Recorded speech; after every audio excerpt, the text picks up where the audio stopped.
Buenas noches, mi nombre es Ricardo Ramírez de la Escuela de Relaciones Industriales del cuarto semestre. Vamos a continuar hablando sobre estadística inferencial. Distribuciones de T, F y sus aplicaciones.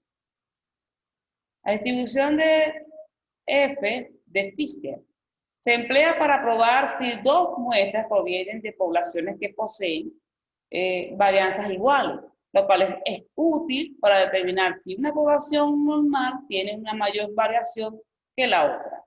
También se aplica cuando se trata de comparar simultáneamente varias medidas poblacionales. Las comparaciones simultáneas de varias medidas poblacionales se conoce como análisis de varianza. La distribución de Fisher es una distribución continua. Tiene un sesgo positivo y no puede ser negativo. A medida que aumentan los valores, la curva de aproximación del eje X, pero nunca la toca. Esta relación es nada con el coeficiente de varianza. La distribución de T de Student, ella tiene sus condiciones. Por ejemplo, ella se utiliza en muestras de 30 o menos elementos. La desviación estándar de la población no se le conoce. ¿Qué es la diferencia? Bueno, esta distribución es menor en las medidas y más alta en los extremos de la distribución que otras distribuciones normales. También proporcionalmente mayor parte de su área en los extremos de la distribución normal. La distribución normal de distribución de la T de Student es de X1, X2 medidas. Dice que es una comparación, media comparación. El grado de libertad. Existe la distribución de la T de Student para cada tamaño de la muestra.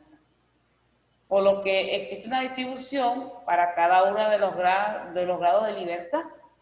Los grados de libertad son unos números de valores elegidos libremente dentro de una muestra para la distribución de estudio. Los grados de libertad se calculan de la siguiente manera. GL, grado de libertad, es igual a N menos 1. También se utiliza la tabla de estudio.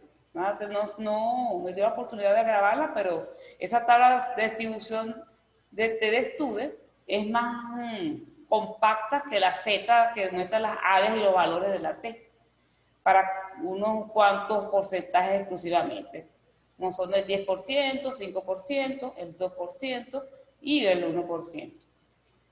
Una segunda diferencia que tiene la tabla es que no cuenta con la probabilidad de lo que el parámetro de la población que está siendo estimado caiga dentro del intervalo de la confianza.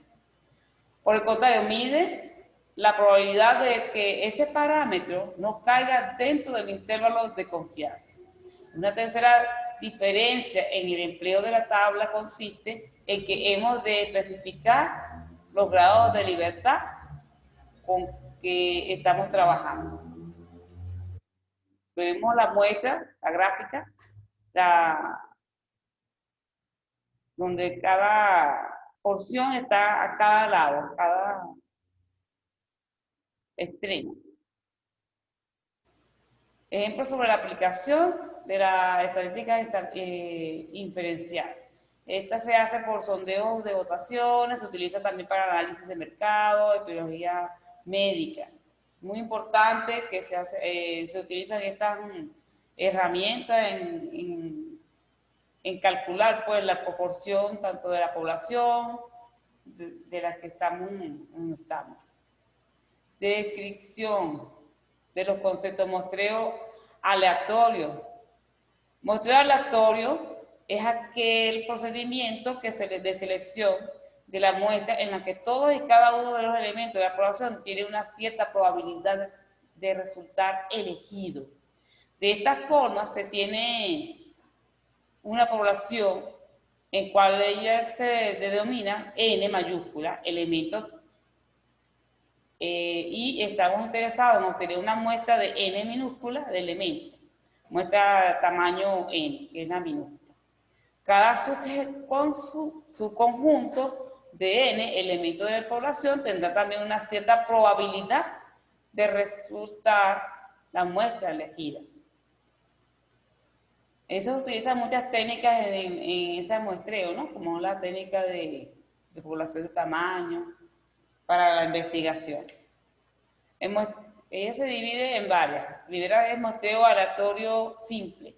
El procedimiento empleado es la siguiente. Se asigna un número a cada individuo de población y a través de algún medio mecánico, bolas dentro de una bolsa de tablas de números aleatorios generados con una calculadora o un ordenador. Se eligen tanto el sujeto como sea necesario para completar el tamaño de la muestra requerida. Este procedimiento, atractivo para su simpleza, tiene poca o nula utilidad práctica cuando la población que estamos manejando es muy grande. Ahí vemos el ejemplo de selección. Cuando el grupo es demasiado grande, se selecciona y eso es un muestreo científico. Muestreo aleatorio sistemático. Mira, este procedimiento exige como el anterior, numerar todos los elementos de la población, pero en lugar de extraer la n pequeña, números aleatorios, solo se extrae uno. Se parte de un número aleatorio i, que es el número elegido al azar, y los elementos que integran la muestra son los que ocupan los lugares. Y después i más k, i más 2k, i más 3k, y así, bueno, se muestra. Es decir, se toman los individuos de k en k, siendo k el resultado de dividir el tamaño de la población entre el tamaño de la muestra. K es igual a n mayúscula entre n minúscula.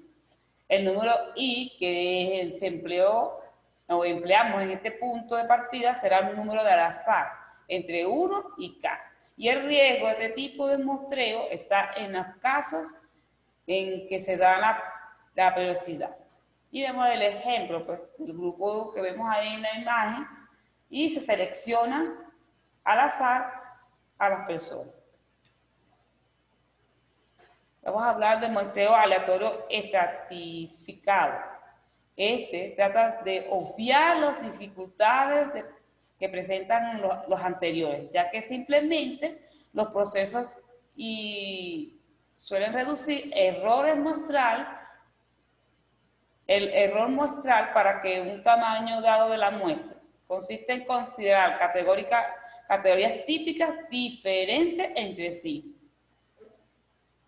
que poseen gran homogeneidad respecto a algunas características.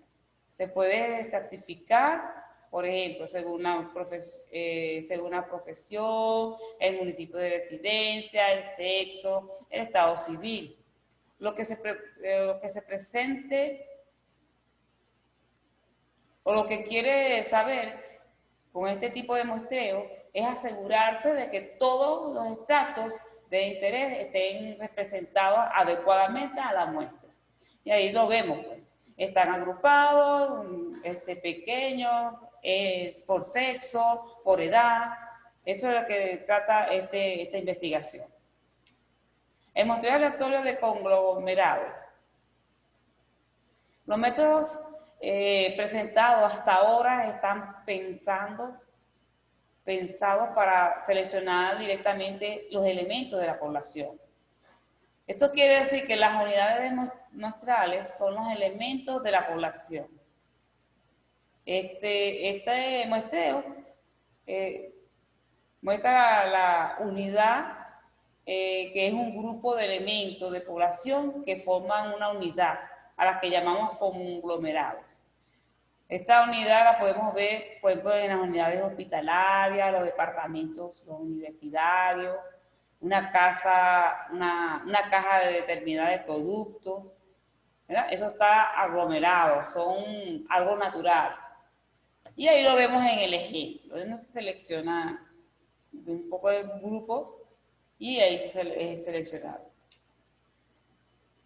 Aplicar la teorema del límite central. Y esta teoría estadística que establece que dada una muestra suficientemente grande de la población, la distribución de las medidas muestrales seguirá una distribución normal. ¿Cuáles son las principales propiedades del teorema central del límite? Tiene una serie de propiedades de gran utilidad en el ámbito estadístico y probabilístico. Estas son: si el tamaño de la muestra es suficientemente grande, la distribución de las medidas muestrales seguirán aproximadamente una distribución normal. El teorema central del límite considera una muestra como grande cuando el tamaño de la misma es superior a 30.